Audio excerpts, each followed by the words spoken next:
Campana's First Nighter program.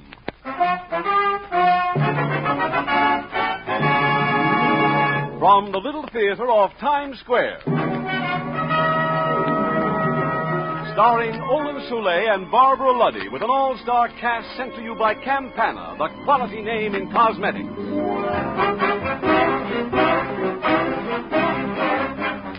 Broadway, theater time. And tonight a new play makes its bow from the stage of the Little Theater off Times Square. An opening night is truly an exciting occasion. And part of the fun is rubbing elbows with the stars of stage and screen, glamorous debutantes, and swarms of other fashionable folk. Now, here is our host in top hat and tails, the genial First Nighter. Good evening. Traffic can be heavy on these Broadway opening nights. Here's my cab. Won't you step in? All right, driver, to the Little Theater. Up Broadway, across 42nd Street, and into the bustling, colorful Times Square district, world capital of Theaterland.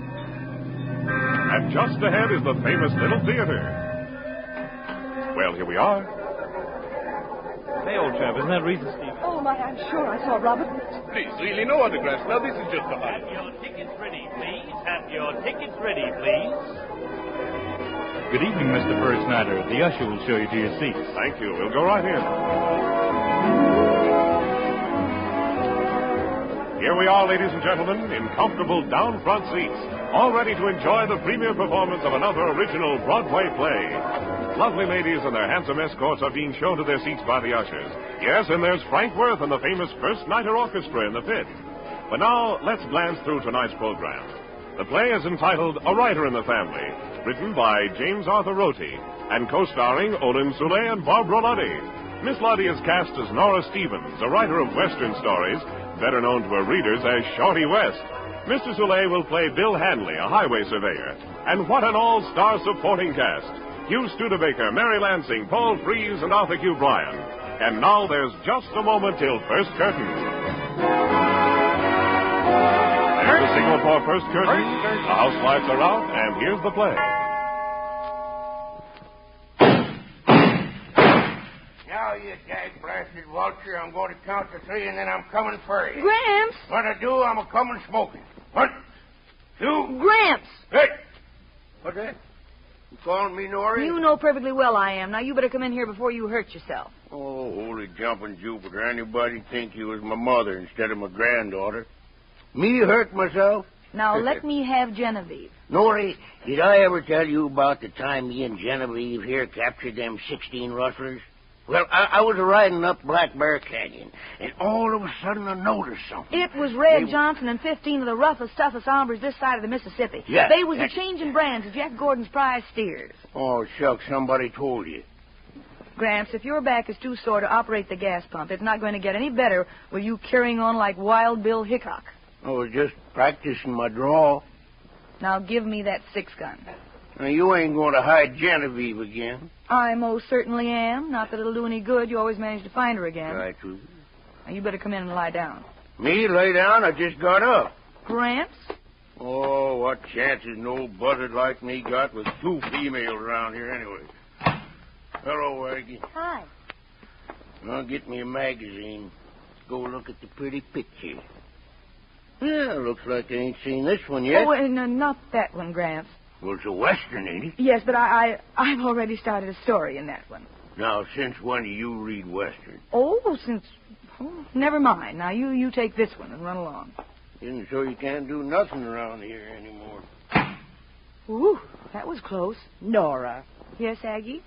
what are you going to do when Gramps finds out that's his picture in True Western Yarns? Well, he'll never even recognize it. The picture was taken years ago when Gramps still had a beard. Well, sooner or later he's going to find out that you're the Shorty West who's been writing the Cold Sheldon stories for True Western Yarns. Not so loud. He might be listening at the keyhole again. Well, it's about time he learned the truth. But the filling station just doesn't pay anymore. Nora, you've been keeping things going with your story money, haven't you? Yes, Aggie, but Gramps mustn't know. He thinks I'm writing a novel. It'd only hurt his pride to find out that he's really dependent on me. Don't you see? Well, then why did you send his picture to that magazine editor? The editor wanted a picture of Shorty West. I couldn't send him my picture, could I? You know what Benjamin J. Rice thinks of women. Yeah, strictly NG. Hey, what's the matter with that guy? Didn't he ever have a mother? Oh, it's our ring. I'll get it. Hello? Yes? What? Who did you say? Shorty West. Oh, Aggie, it's him. It's him. Who? Benjamin J. Rice, editor of True Western Yarn. Uh-oh. What's that? Just happened to be passing through town and thought you'd drop in and see Shorty West. Aggie, this is awful. He wants to meet Shorty West in person. Golly, you better start raising a beard in a hurry.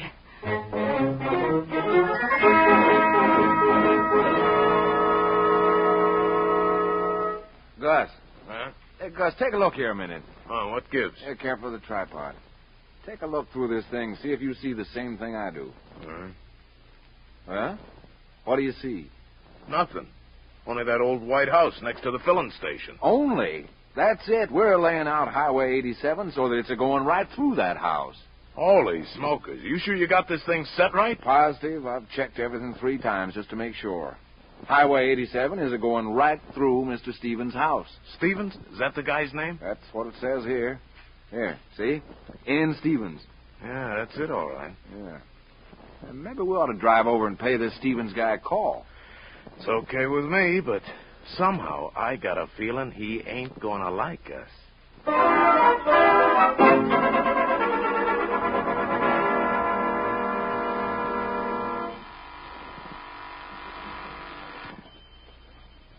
There. See how simple it is, Aggie? Uh-huh. But, Nora, I came out here to pay you a visit, not to play nursemaid to a broken-down gas pump. Why do you have to go out to lunch with this editor? Because he asked me to. You see, he thinks I'm Shorty West's private secretary. Oh. And what happens when he finds out that Nora Stevens and Shorty West are the same person? Well, I'll think of something. All I know is that Mr. Rice is ready to sign a contract for a series of Cole Sheldon stories. Well, swell, but I thought he didn't like women. He likes the sound of my voice over the phone. He told me so. He did? Mm-hmm. His is rather nice, too. And where is Shorty West supposed to be while you're out billing and cooing over your lunch? Well, I don't know just yet. I said he was out and he'd be back later. Oh, yeah, you better watch your step before you develop one of these split personalities. Oh, hush. Gee, I hope Mr. Rice stops first here at the gas station like I asked him to. I wouldn't want him to get tangled up with Gramps at a time like this. I think you can manage the station while I'm gone? Oh, I can manage all right. But can you? You just leave this Mr. Rice to me. I'll make him wish he never wrote that bosh about incompetent women writers. Well, unless I'm mistaken, you can start right now. What do you mean? Look, isn't that your editor now? Oh, we sure got out here from town in a hurry. He must be a fast driver. Who's that with him? Oh, probably just his chauffeur. Hiya there, beautiful. That's him, all right. Just listen to that line. Well, he's not just a fast driver. Hey, he's wearing riding boots. Oh, well, that's just local color, Aggie. Well, as I live and breathe, you are beautiful. Actually beautiful. What did you expect? 2 heads? Well, no. You see, I was looking for an N. Stevens and just thought I'd inquire here. Well, I'm Nora Stevens, Miss Nora Stevens. Well, I expected to find a man. Well, yes, I know. You do? Yes. Did you bring the necessary papers with you? Papers? Yes, the ones I'm supposed to sign. I have full power of attorney, you know. Boy, things sure do get around fast. We hardly got our tripod set up, and right away everybody gets wise. Yeah. Well, Miss Stevens, I reckon you've already made up your mind to some nice fancy price, too. Well, shall we discuss it at lunch? Lunch? Well, you are going to take me to lunch, aren't you? Well, I thought the Oasis Rendezvous would be rather nice. The Oasis Rendezvous? Well, that's miles from here. Well, Mr. Rice, shall we go? Why, yes. Yes, of course. Yeah, Miss Stevens, my arm. Hey, you're not running out on me, are you? She called you Mr. Rice or something. Yeah. Gosh, she can call me Mr. Smooglefoot for all I care. One side, Gus. You heard the lady. She wants to eat. And the curtain comes down on the first act of tonight's play in the Little Theater off Times Square. Smoking in the outer lobby or downstairs only, please. All right, now, ladies, here's Larry Keating with the latest word about the newest sensation in the world of beauty. Ladies, once in a lifetime, a sensational new development appears in the world of beauty. So glamorous, so new, so different, that it makes everything that preceded it look out of style. You must be referring to that miraculous new cream makeup called Magic Touch. Did you say Magic Touch? Oh, tell me about Magic Touch. Magic Touch, my dear, is Campana's new wafer-thin cream makeup that comes in a convenient-to-carry white and gold compact. What does it do? It magically transforms your complexion quickly into flawless loveliness. Here, try it and see for yourself. What do I do? Just stroke your fingertips across the surface of Magic Touch. Then smooth it on your face and blend it in. Oh, divine. What makes it go on so smoothly? Magic Touch contains a new magic ingredient that makes it blend with your skin better than any cream makeup yet invented, without being greasy. I love the way it feels. Not mask-like and no caked stiffness. Magic Touch gives you that modern, unmade-up look, because the new complexion demands a delicate, fragile Dresden doll complexion beauty. Heavy-looking, obvious makeup is out.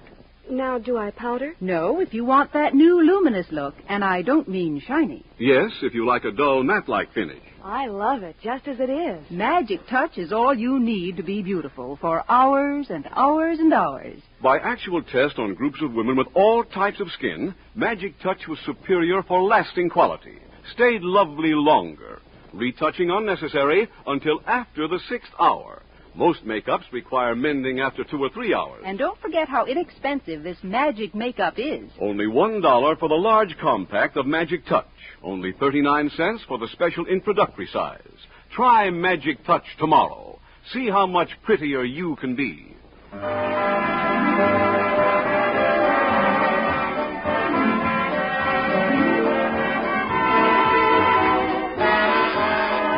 Curtain, second curtain.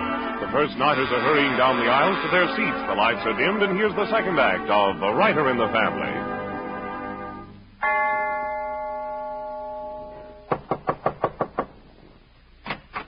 My name is Rice, Benjamin J. Rice. Yes, huh? Oh, yes. Why, it's you, Shorty, you old rascal, having your secretary tell me you were out. Shorty, huh? Yeah, Shorty West. No, can't rightly say that I recollect anybody with a handle like that around these parts. Must live in the next county, stranger. Oh, that's marvelous. Why, I'd know you from your picture any time, even if you have shaved off your beard. Ain't had my picture took in over 30 years. Huh? Now, whatever it is you're selling, I don't want any. What? Now, see here, you can't give me the brush off like this. Can't, huh? Oh, so dynamic Western thrillers have offered you more, have they? All right, I'll meet their price. I'll even top it. I'll get along with you. Yeah, I'm going to count 3, and then I'm coming for you. When I do, I'm coming to smoking. 1, 2. Oh!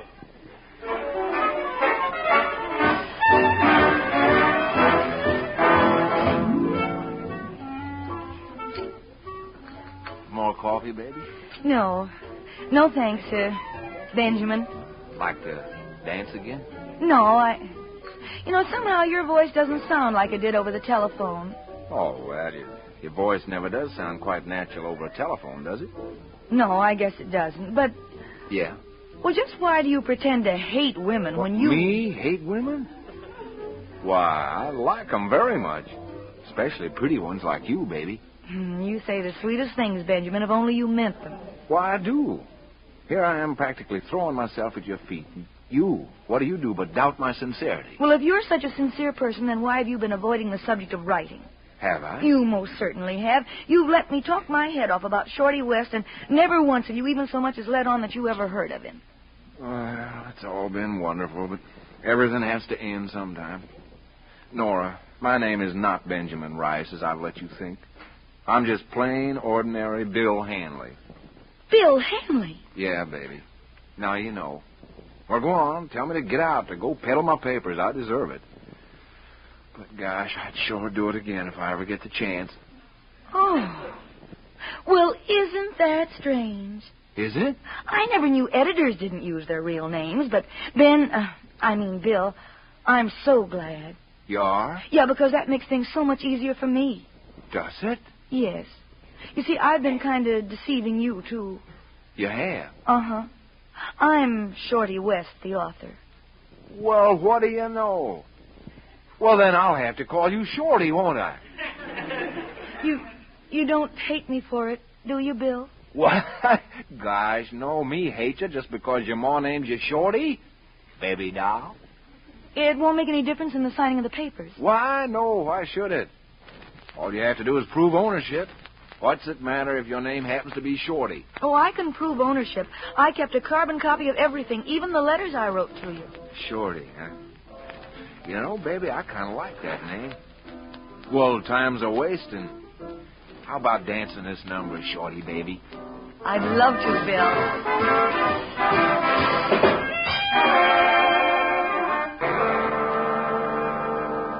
Oh, look, lady, I've been trying to tell you, I ain't nobody's chauffeur.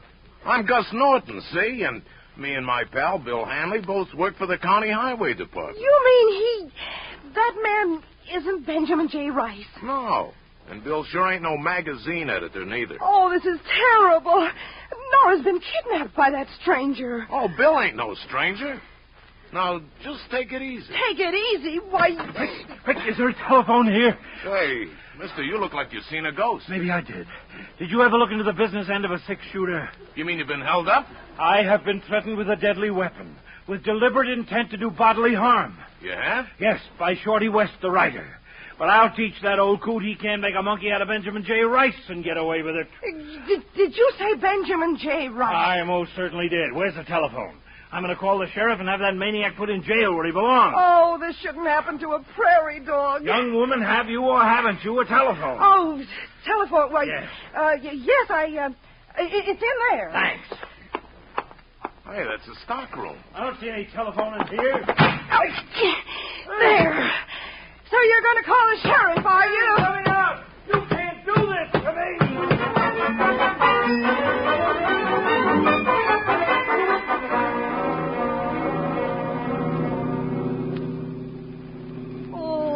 Can't you go any faster? I'm doing the best I can on this road, baby. You stop calling me baby. You didn't seem to mind us a little while ago, Shorty. Baby. Well, that was different. That was before Aggie telephoned me and told me you were just a county highway surveyor and not Benjamin Rice at all. But I tried to tell you, and I said I was sorry. Sorry?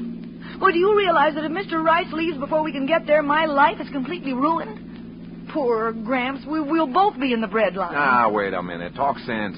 You'll still have the filling station, even if this Rice guy is as tough as you say. Not that it's any of your business, but the filling station has been losing money for over a year. Oh, gosh, baby. Shorty, baby. If there's anything I can do... No, you've done quite enough, thank you. Anyhow, we're there now. I just hope we're in time. Oh, sure. Look, there's a car out in front. Bill, Yeah? Well, before I go in... Yeah? Well, never mind. You wouldn't understand. Oh. Oh, there's Aggie. Nora, darling, are you all right? Why, of course she's all right. Why shouldn't she be? And never mind about me. Where's Mr. Rye? Oh, he's still locked in the stockroom. Locked in the stockroom? But you said over the telephone that you and this Gus person were entertaining him till I could get here. Oh, well, we got the radio playing right outside the door. Oh, Aggie. I had to lock him up. He was going to have Gramps arrested for drawing a bead on him. Oh, Gramps found Genevieve again. Oh, dear. If you ask me, it serves this Rice guy right for being a woman hater in the first place. Nobody asked for your opinion, Bill Hanley. Yes. Haven't you done enough? First kidnapping and then making poor Nora lose her job. But are you satisfied? No. You have to build a highway right through the living room. Oh, I'm not a kidnapper and she hasn't lost her job yet. All I've done is take a beautiful girl out to lunch. Now, is that a crime? Aggie, what was that about the highway? He's building Highway 87 right smack through the middle of the living room. Gus told me so. Oh, Bill Hanley, is this true? Well, yes, but I can explain everything. It won't be necessary. You deliberately lied to me so you could get Gramps' property away from him as cheaply as possible. Oh, no, Shorty, baby, the less wait. I see of you from now on, the better I'll like it. But I can explain. And that goes for your old tripod, too. And the curtain comes down on the second act of tonight's play in the Little Theater off Times Square. Smoking downstairs. Smoking downstairs. Now, ladies and gentlemen, a momentary interlude conducted by Quizmaster Larry Keating. What hand lotion are thousands upon thousands of women purchasing in the stores these days? Italian Balm, So many women say it has no equal. What is the latest news about Italian bomb? After its absence during the war, it's back again, made just as it was before the war. With all of its original ingredients, with all of its original goodness. But what about its price? Has that gone spiraling upward like most everything else? Indeed, no. You get the same quantity, same quality, at exactly the same pre-war price. For protecting hands against dryness and chapping, Give me Italian balm. It's so rich, so different from thin and watery lotions. for glamorizing hands, for keeping them soft and pretty. Italian Balm, if you please. It helps you get elected to the Holdable Hands Club.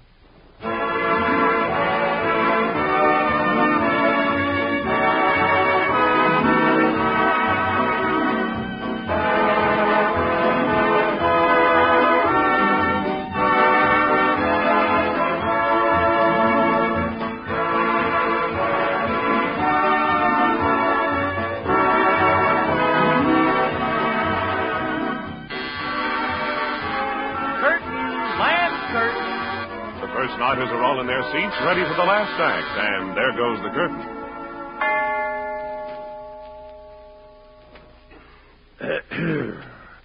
Young woman, am I to understand that you really wrote all those Cole Sheldon stories? Yes, that's right, Mr. Rice. I've decided to tell you the truth and get it over with. I see. So you're Shorty West. Yes. Well, I'm mighty happy to meet you, Shorty.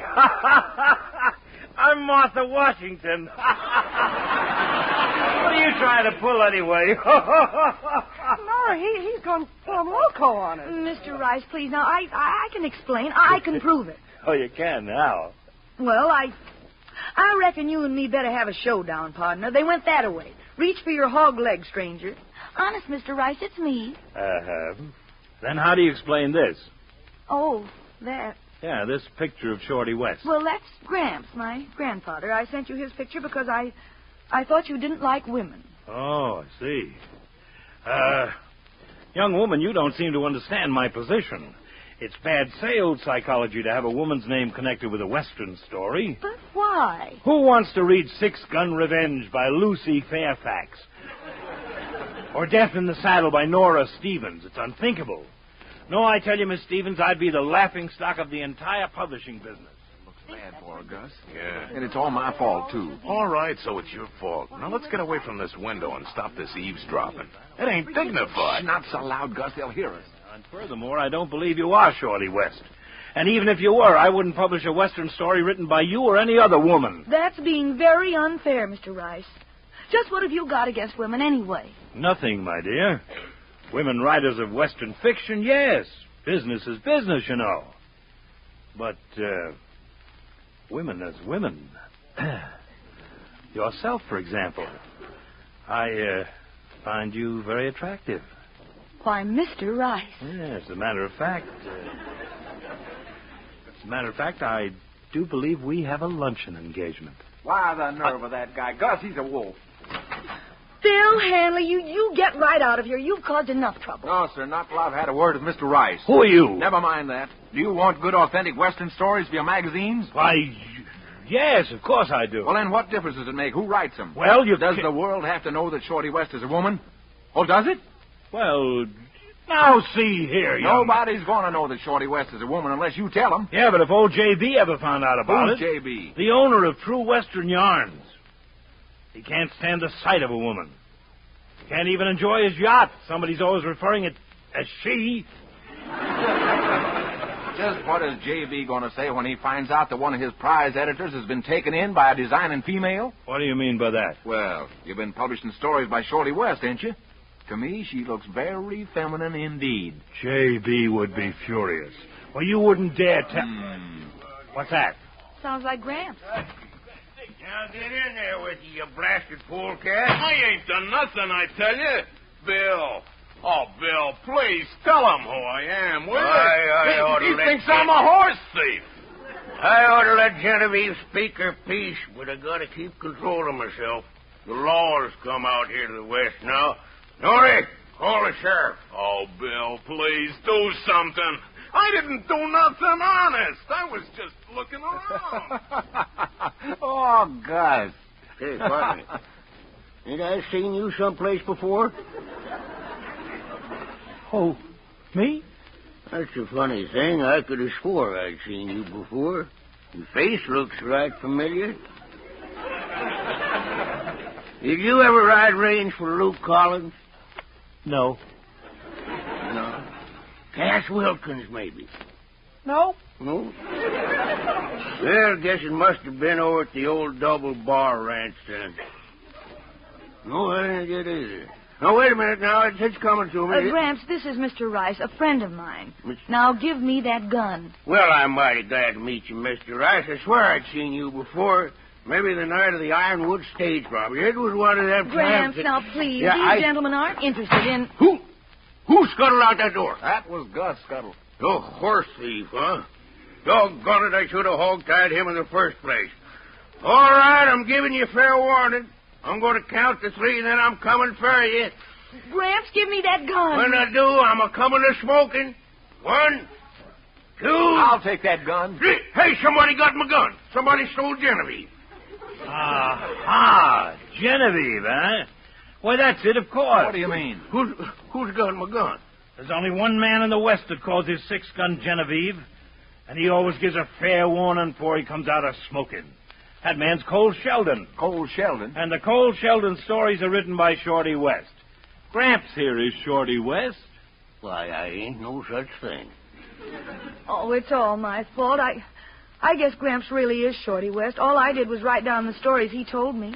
We needed the money, and... Well, we're going to have plenty of money now, Norrie. We are? Yep.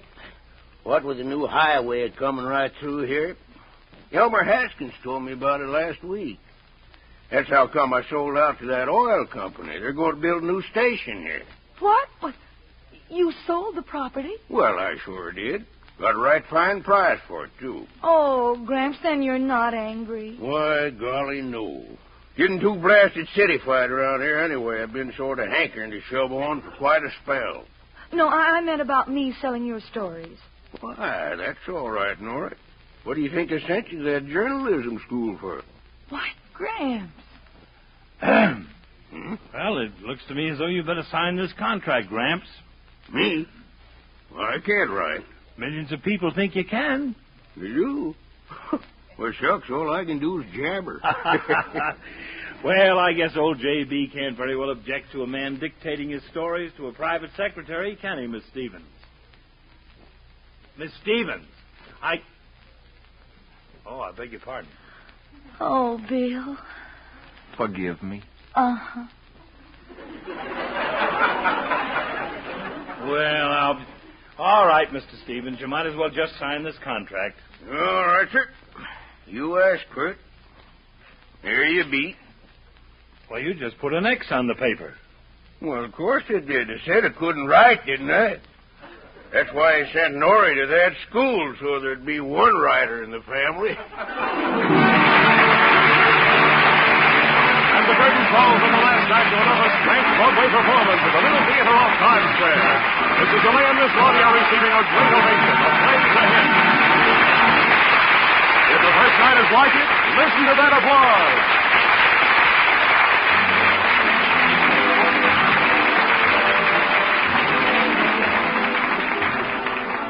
Next week, ladies and gentlemen, there's a real treat in store for you at the Little Theater. An exciting pirate yarn called Drink for the Damned. It's a swashbuckling story of high seas adventure, interwoven with a tender, heart-gripping romance.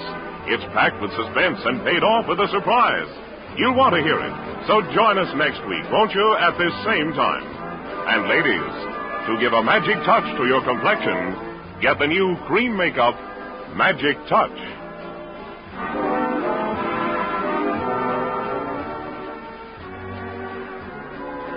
And now we move out of the theater and into the street.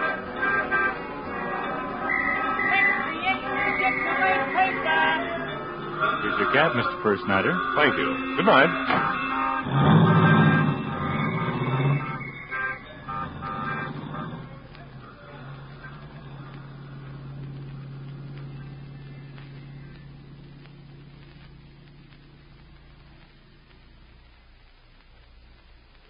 Campana's First Nighter program, starring Barbara Luddy and Olin Soule, is a copyrighted radio feature. Tonight's play was pure fiction and did not refer to real people or actual events. To help protect peace for America, join the Citizen Marine Corps. Men 17 to 32 are eligible. Citizen Marine Corps members serve America while living and working at home. Special training and benefits are available. Inquire at your nearest Marine Corps recruiting office or post office. Play safe. Never scratch an irritated skin. It can cause serious infection. Use DDD prescription, a cooling, soothing liquid that brings almost instant relief from the irritating discomfort caused by eczema, rash, hives. DDD prescription is a doctor's formula, proved in use for over 50 years. Trial bottle, 35 cents.